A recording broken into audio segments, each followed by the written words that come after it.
I use both Android and Apple products, but I do tend to lean towards Apple. I like the ecosystem, the infrastructure, and support. However, there are some things that seriously annoy me. Let's start with the Apple Watch.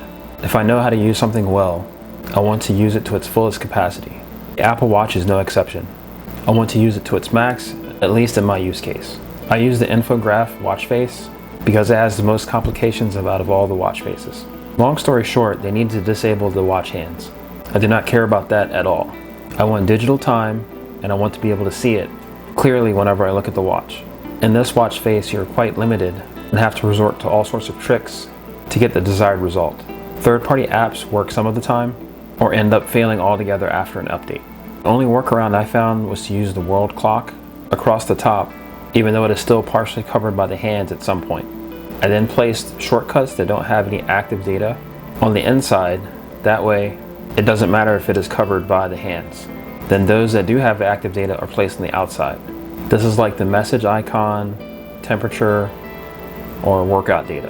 One cool thing is that you get a kind of bonus shortcut with the Apple Watch Ultra because you can use the action button to open the workout app. So it doesn't need to occupy extra space on the watch face.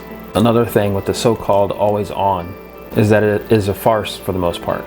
I use a timer multiple times daily for work, and when I go to look at the screen, the seconds aren't displayed when the always on feature is activated. And it's pretty critical to tell the difference between 3 minutes and 1 second and 3 minutes and 59 seconds, at least in my opinion. The next thing is kind of small, but a bit of an oversight in my opinion.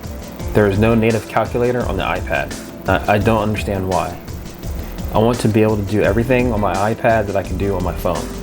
If I only had an iPad, I would have to download some third-party wonky app just to use a simple function that should be included by default.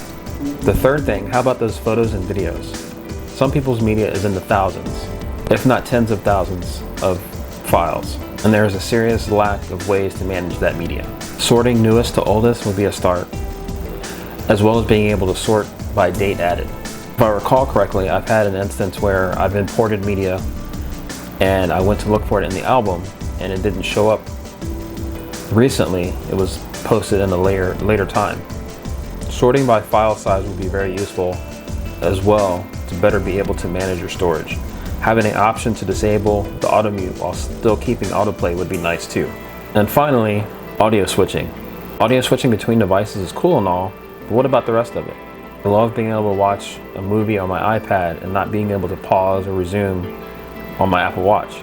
Now, to be fair, I did notice that you can do this with your AirPods. You can control it that way, but still I would like the interface on my Apple Watch. Anyway, what do you guys think? Let me know down in the comments below. If you want to see more content like this, be sure to like and subscribe. Have a good one.